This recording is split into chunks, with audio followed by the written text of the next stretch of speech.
Tole nagaan sini fawwaatu deebi'een dhufee ana boleessa keessan abdiidha. Amma immoo kutaattaanuun kanaan dura kan darbe jecha dheeraa fi gabaabaa ture yookiin gabaabaa fi dheeraa. Amma immoo jecha afaan Oromoo jecha laafaa fi jecha jabaadha wajjin ilaalla jechuudha. Asirratti waa lama isin hubachiisa. Wanti nuti isin hubachiisu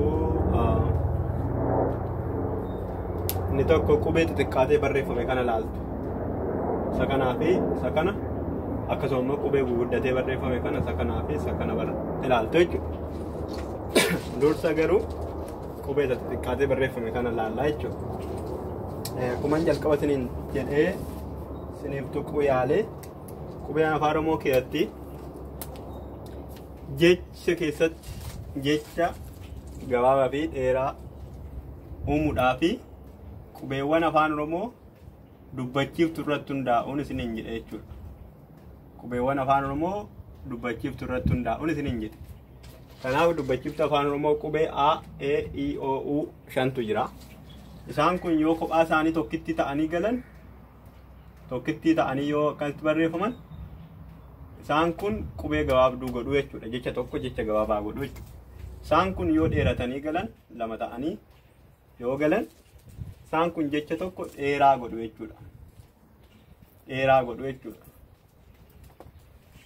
Amma garuu jecha tokko laafaa yookiin jabaa gochuudhaaf akkuma hiikaa isaanii laafaa laqaq yaalee ማለት ነው jabaa xinkarri yaalee ማለት ነው gochuudhaaf jecha afaan Oromoo keessatti dubbachiiftuu otoo hin taane dubbifamaatu walitti aanuu qaba jechuudha. Dubbifamaatu walitti aanuu qaba. Sababii kanaatu dubbifamaan lama ta'ee wal bira yoo gale qubee afaan Oromoo keessatti jechi sun jecha jabaa ta'a. Dubba except what dubbifamaan san lama ta'ee wal biratti galee yoo irra butaa hin taane ta'e dubbifamaa gosa adda addaa. Dubbifamaa gosa adda addaa yoo ta'e gosa adda addaa yoo ta'e wanti sun irra butaa ta'a jechuudha. Yoo dubbifamaan sun wal fakkaate yoo ta'e yookiin wal fakkaataa seem yookiin immoo similaar wal fakkaataa yoo ta'e jechi sun maal ta'a? Jechi sun jabaa ta'a jechuudha. Yoo lama ta'ee wal biratti ta'an. Lama ta'ee wal biratti ta'an. Kuni fakkeenyaaf marga kan jedhu keessatti fudhannee ilaala irra marga kan jedhu arrii fi jiin gosa garaa garaati jechuudha. Kanaaf irra butaa ta'aa jenna. Garuu moggaa kan jedhu immoo yoo fudhanne jii fi jii walitti aananii wal fakkaataa ta'u jechuudha. Yeroo sana jabaa ta'aa jechuudha. Jechi sun laafaa yoo ta'u qubee afaan Oromoo keessatti dubbachiistuu otoo hin taane dubbifamaan tokkicha ta'ee yoo galee jechuudha. Dubbifamaan tokkicha ta'ee yoo galee jechuudha. Fakkeenyaaf gagaa gaadhuma waan fudhanneef han jedhee asittis gaasitti gagaa yoo fudhanne gagaa yookiin gogaa yoo fudhanne gaan tokkittiidha jechuudha. Yeroo sana jechi sun jecha laafaa ta'a jechuudha. Dubbachuudhaan kan nu dhimne kan salphatu jechuudha. Isinii galeera yaada. Kanaaf jechi sun jecha laafaa ta'a jechuudha. Kanaaf qubee afaan Oromoo yookiin jecha afaan Oromoo keessatti jecha laafaa yookiin jabaadha jennee murteessuu kan dandeenyu yoo maal ta'eedha? Yoo jechi sun jecha sana keessatti dubbifamaan lama ta'ee walitti aanee galeera. Dubbifamaan akkamiin? Dubbifamaan gosa wal fakkaataa jechuudha. Isiniif haaraa miti isin yaada haa ta'u malee kutaa kanaa fi kutaa kana walitti firoomsitu jechuudha. Fakkeenyaaf qubee afaan Oromoo keessatti dubartiidhaaf yookiin durbaaf akka nama sadaffaatti waa'ee ishee dhaabannee yoo haasofnu ebelu dhiiraaf ebelu bite yoo jenne durbaaf immoo bitte jenna jechuudha. Bitte jechuun afaan keenya keessatti taan baay'ee jabaadha jechuudha. Bitte afaan itti rakkatee gallakkifamaa jechuudha. Bite kan jedhu garuu waan tokko salphatee nurkaa ba'a jechuudha. Yeroo salphatee jechuun nurkaa ba'u bite yeroo jennu jechi kun jecha laafaa ta'a jechuudha. Bitte yeroo jennu in tokka'a jechuudha. Afaan keenya keessatti bitte kana jechuun taa lamatu walitti aanee dhufaa jechuudha. Sababni isaa bite irraa gargar ta'uu qaba waan ta'eef. Kanaaf isheen bitte inni immoo bite jennaa jechuudha.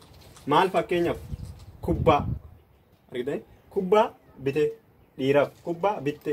Kanaaf namni tokko dogoggoree isa isheen bitte barreessuu barbaade yoo qubee tokkittiidhaan barreesse dogoggoraan nama dhiira wayiitu bite jechuudha. Malee durba miti jechuudha kan bitte. Sababni isaa bittee kan durbaa haasa'uudhaaf qubeen kun jabaachuu qaba jechuudha. Kubbaa bittee jenna jechuudha. Sababii kanaatiif jecha kana jabaa yookiin laafaa jabaa jennee akka murteessinu kan nu godhe qubee afaan Oromoo dubbifamaa yookiin konsonanti jennu dubbifamaa yookiin immoo tanabaabii isa jennu lama ta'ee yoo wal biratti galeedha jechuudha. Dubbifamaan gosa akkamii dubbifamaan gosa wal fakkaatu jechuudha. Sababii kanaatiif bite jennaa bitte jennaa jechuudha. Namni tokko dogoggoree taa lama wal bira kaa'ee eebelu yookiin fakkeenyaaf afaan abdiidha miti. Abdiin kubbaa maal ta'e bite jechuu barbaade akkanatti taa lama yoo barreesse wal biratti dogoggoree anaa miti jechuudha. Abdiin kun durbaa jechuudha karaa biraatti. Sababni isaa bitte jenne taa lama walitti aansine waan ta'eef jechuudha. Garuu ammas immoo yeroo tokko dogoggorree fakkeenyaaf abdii ishii jettu fuunee durba gooname isti durbi maqaan ishii aadhaan ka'uyyuu maaltu jiraa miti. Mee daraartuu haa jennu. Daraartuun kubbaa akkanatti yoo barreessine BITE dhaan yoo barreessine kunis dogoggora jechuudha. Sababni isaa dhiiraa agarsiisa kun bite kan jedhu. Kanaaf daraartuun kun maali dhiiraa jechuudha karaa biraatiin. Kanaaf dogoggorri qubee tokkittiin afaan Oromoo keessatti akkuma qubee gabaabaa dheeraa keessatti rakkina guddaa uumu qubee afaan Oromoo keessatti jecha jabaa laafaa keessatti illee garaagarummaan qubee tokkitti hiika garaagaraa kennaa jechuudha. Sababii kanaatiif amma nama wal lolchiisutti gahuu danda'a, amma lubbuu balleessutti gahuu danda'a jechuudha. Mana seeraa yoo ta'e qubeen tokkittiin jijjiiramni isaa. Kanaaf bite kan jedhu karaa biraatiin akka jalqaba barannetti A fi B irratti kun C fi D argitaniitu C fi D arfa fara qabne jechuudha. So A fi B irratti gabaabaa dheeraa qubeen kun qubee gabaabaa jechuudha. Sababni isaa iin tokkittiidha, een tokkittiidha waan ta'eef gabaabaadha. Karaa biraatiin immoo laafadha jechuudha. Kanaafuu gabaabaa laafaa kan jedhu itti adeemnaa isiniin jedhee duraan.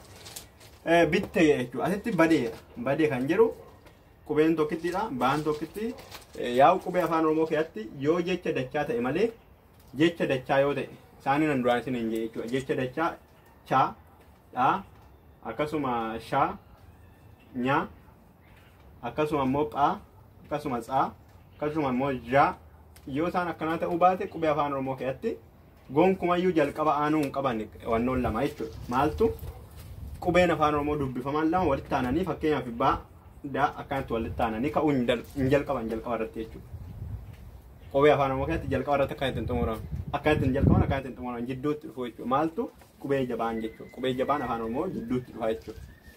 Fakkeenyaaf bishaan jennee innaa barreessinu mataa isaa bishaan jennee innaa barreessinu inni tokkitti taate malee yoo qubeen sun qubee dachaa ta'e waan biraa yoo ta'e waan akkasii yoo ta'e malee qubee kan biraa walitti aansuu hin dandeenyu jechuudha. Fakkeenyaaf marga jennee asitti gaa fi walitti aansine miti arriif gaa jechuudha. Gara dhumaatti gara walitti aansuu hin dandeenyu gara jalqabaatti walitti aansuu hin dandeenyu. Ittiin jalqabu ittiin dhumuu hin danda'an jidduutti dhufuu danda'u jechuudha. Qubeen maaltu qubeen jabaan yookiin kan jajjabeessan jechuudha. Kanaaf baan aan tokkitti iin tokkitti kuni gabaabaa gooti. Daan tokkittii fi aan tokkittiin immoo maal taati? Daaf tokkittii fi baa tokkittii isaan kun keessatti daan ishiin kun maal murteessite qubeen sun qubee jabaa otoo hin taane laafaa taate jechuudha. Badeedha jechuudha. Kun immoo asitti daan maal lama taate. Maal jetti? Baddee afaan keenyatti qabnee gallakkisnaa jechuudha. Isinii galee. Kanaaf kuni kan dhiiraa, kuni kan durbaa, kuni kan dhiiraa, kuni kan durbaa, kuni kan dhiiraa, kuni kan durbaati jechuudha. Suma kana irra deebi'ee natti fakkaate. Suma kana irra deebi'ee. So kaafi asirratti maal jedhamu kuni gateedha. Kuni maal jedha? Gatteedha. Kuni gatteedha. Kun durbaafidha jechuudha. Kuni gateedha. Dhiiraaf jechuudha. Yeroo gate kan jedhu kan dhiiraa haasofnu baay'ee nutti salphata jechuudha. Kan durbaa immoo yeroo haasofnu gatte yeroo jennu taan lama ta'a jechuudha. Fakkeenyaaf akkasuma waanuma hundumatu akkas ta'a miti. Fakkeenyaaf rafe durbaaf akkanan ta'u. Dhiirri rafe jennee tokkitti goone dhiiraa fi durbaaf immoo F lama wal bira keenyee raffe hin jennu jechuudha. Raffe hin jennu. Maaliif raffe jennu? Afaan Oromoo keessatti jechuudha. Sababii kanaatiif wanti hundumtumti bifa kanaatiin deema jechuudha miti. Bittee, baddee, gattee, rattee hin jennu jechuudha. Yookiin raffe hin jennu jechuudha. Sababni isaa afaan seera mataa isaatii qaba jechuudha. Inni immoo gara rabutaatti nu geessa jechuudha. Jechoota isaan kana biraa balleessin isaan kana laalla. Isaan guguddatanii barreeffaman jechuudha. Isaan guguddatanii barreeffaman fakkeenyaaf kun maal jedha? Taa'aa, baabaa, tabba jedha. Tabba jechuun gaara jechuudha. Qubee kana maaltu guddaa akka inni jabaatu isa godhe qubee jabaa kan isa godhe baalama walitti aanutti. Kanaaf namni tokko dogoggoree tabba jedhee barreessuu danda'a jechuudha. Tabba jedhee randaba ibsuu barbaade. So akkana ta'e this is the meaningless. Akkana ta'e hiika hin qabu jechuudha. Akkatti barreessanii dogoggoree waa'ee randaa, waa'ee gaaraa, lafa wal ji'aa tokko barreessuu barbaanne dogoggoree tabba yoo jenne hin ta'u jechuudha. A biraa ta'e itti daballe hin ta'u hiika hin qabu jechuudha. A biraa ta'e taabba hiika hin qabu jechuudha. Kanaaf tabba kan jedhu barreessuudhaaf gaara jechuu barbaanne kanaan jechuudha. Isinii galeera eeyyaadha. So kan biraa gubbaa. Namni tokko gubbaa kan isa godhu asittis baadha jechuudha. Gubbaa jechuun maal waan tokko ol jechuudha. Waan tokko ol gubbaa sana gararraa isaa jira jechuudha. Garuu baa kanatu maal isa godhe akka jechi sun afaan keenya keessatti gubbaa afaan keenya keessatti qabnee gallakkifna. Jecha kana keessatti immoo dubbisaa kuni maal jedha gubaa afaan keenya keessatti jechi afaan baan dubbatamu baqa salphaadhumatti ba'a jechuudha. Yeroo akkasii jechi kun jecha laafaadha jechuudha. Jechi kun jecha jabaataadha jechuudha. Sani galee namni tokko garuu dogoggoree gubbaa jechuun mana gubbaarra jira. Teebilii kana yookiin minjaala gubbaarra jira jechuu barbaade minjaala gubbaarra jira yoo jedhe maali af guba minjaala jedha jechuudha. Gaafin itti jijjiirama jechuudha. Jechi isaa hiikan isaa guutuu totaalee jijjiirama jechuudha. Kanaaf qubeen afaan tokkittiin hiikaa jechaa guutuu isaa kenne jechuudha. Fakkeenyaaf jecha tattaanu karra kan jedhu. Kuni karra jedha. Karra. Kanaafidha iyyaa afaan keenya keessatti turuuf yookiin afaan keenyatti qabamee gallakkifamuudhaaf maal ta'a jechi sun jabaataa ta'a jechuudha. Jechi sun jabaataa ta'a jechuudha. Jabaataa kan godhu maal jedhanii jedhe consonants. Only depend on consonants. Dubbachiiftoota hin taane warra dubbifamtoota irratti hundaa'a jechuu tokko jabaataa fi laafaa jedhamuudhaaf jechuudha. Kanaaf jecha consonants kan irratti hundoofnetu karra jedha. Namni tokko otoo dogoggoree ebelu karra gubbaa dhaabbata jechuu barbaadetu fakkeenyaaf abdiin karra irra dhaabbata yookiin jalaa banii jechuu yoo barbaade abdiin karra irra dhaabbata jalaa banii yoo jechuu barbaade namichi sun yoo jechuu barbaade qubee kana jecha kanarratti barreessee yoo ta'e dogoggora jechuudha. Sababni isaa tokko arri asii gate kan biraa eetti dabale jechuudha. Maal jechuu barbaade karaa gubbaa dhaabata. Karaa gubbaa yoo dhaabate maafan jalaa banane. Sababni isaa karra irra hin jiru waan ta'eef namichi. So hiikan jechi qubeen tokkitti afaan Oromoo keessatti hiika garaagaraa kennetti jechuudha. Sababii kanaatiif qubee afaan Oromootiin baay'ee of eeggachuu malee isin ceephamu miti namoonni afaan Oromoo hin dandeenye. Sababni isaa carraa garaagaraa waan ta'eef carraa jiru. Jecha carraa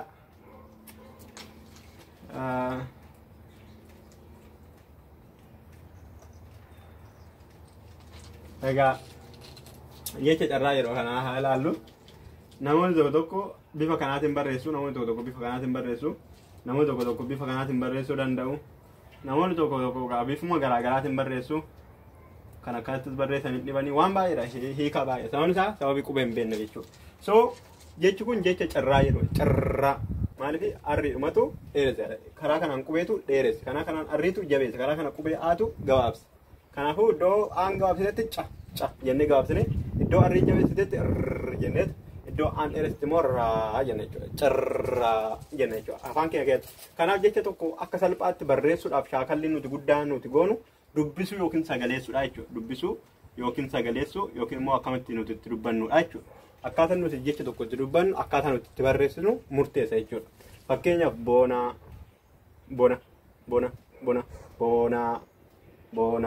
Kanaaf afaan keenya keessatti boonaa. Ammam yoo dheeressine qubeen afaan Oromoo otoo hudhaan jidduu hin jiraatin walitti aantee sadii ta'uu hin dandeessu. Sababii kanaatiif boonaa jenna jechuudha. Yoo garuu baay'ee nutti gaabba afaan keenyatti bona jenna jechuudha. Sababii kanaatiif akkaataan nuti qubee itti dubbannu jecha itti dubbannu akkaataa nuti jecha itti barreessinu yookiin qubee itti fayyadamnu irratti hiikaa guddaa qaba jechuudha. So namni tokko akkatti barreessu hundi isaaniiyyuu jechuudha. Hiikaa tokko qaban afaan Oromoo keessatti. Hiikan isaan qaban yoo carraa ta'e qofaadha jechuudha.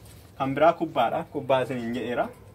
Namni tokko kubaa jedhee barreessuu danda'a. Namni tokko kubbaa jedhee barreessuu danda'a. Namni tokko waan biraa jedhee barreessuu danda'a.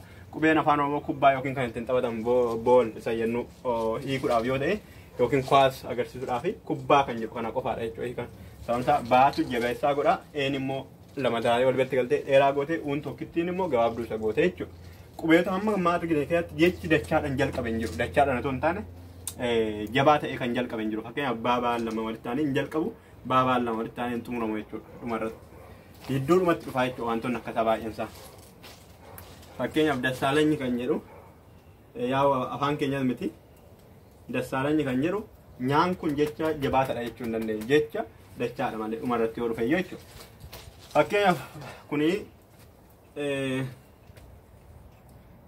baalee yookiin immoo baalee yoo jenne iddoo kanatti immoo baallee jedha. Baalleen kun isa laboo baay'ennu jechuudha. Baallee yookiin laboo baay'ennu elliitu isa jabeessa jechuudha. Fakkeenyaaf callaa elliitu isa jabeessa jechuudha. Callaa namoonni tokko caalaa jedhanii barreessu. Namoota tokko immoo callaa jedhanii barreessu. Kanaaf callaa fi caalan hiikaa garaagaraa guutuu walitti dhiyaanne qaba jechuudha. Caalan maqaa namaa yoo ta'u yookiin irra guddaa jechuu yoo ta'u callaan immoo midhaan yookiin kaash waan jennu jechuudha. So namoonni hiikaa isaa beeku qabu wanta haasa'an jecha isaa akkamitti akka barreeffamu. Fakkeenyaaf baallee kan jedhu akkasii barreessutti namoonni baalee jedhanii yoo barreessan guutummaatti jechi isaa hiikan isaan jijjiirama jechuudha. Akkuma kana cimmaa jechuun kan nuti ijarraa qabnu yoo ta'e namni tokko immoo cimaa jedhee barreessuu barbaada jechuudha. Namoonni tokko cimaa jedhanii barreessuu barbaadan cimaa jedhanii barreessuu kaan immoo cimaa jedhanii barreessutti cimaa jedhanii barreessuu danda'u jechuudha. Yeroo hiikan jechoota afaan Oromoo qubee tokko irratti guutuun isaa jijjiiramaa isiniin jechuu barbaadetan.